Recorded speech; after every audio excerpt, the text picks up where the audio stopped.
వెళ్తే ఆఖర్లో వచ్చే చో ద యాత్ అనే 3 అక్షరాలకి రుద్రుడు, బ్రహ్మ, విష్ణువు అధిదేవతలు. ఇలా ఒక్కొక్క అక్షరం ఒక్కొక్క మహాశక్తి.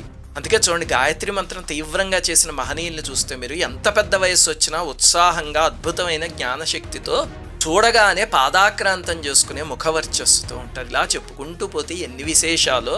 ఒక్క మాటలో చెప్పాలంటే, గాయత్రి ఛాయలో కూర్చున్న మనిషి కల్పవృక్షపు ఛాయలో బ్రహ్మాస్త్రాన్ని, పరశువేదిని, కామధేనువుని పక్కన పెట్టుకుని కూర్చున్నట్టే అని పెద్దవాళ్ళు చెప్పారు. అది ఆ మంత్రానికి ఉన్న శక్తి. మనం తెలుసుకోవాల్సింది ఒకటి ఉంది. ఏమిటంటే, ఇంతటి మహామంత్రాన్ని కార్ రివర్స్ టోన్ లాగా, కాలింగ్ బెల్ సౌండ్ లాగా, ఫోన్ రింగ్ టోన్ లాగా పెట్టి అవమానించకూడదు. బ్రహ్మశ్రీ సాంవేదం వారి వంటి మహనీయులు ఎంతో మంది ప్రవచనాల్లో అస్తమాను చెప్తూనే ఉంటారు.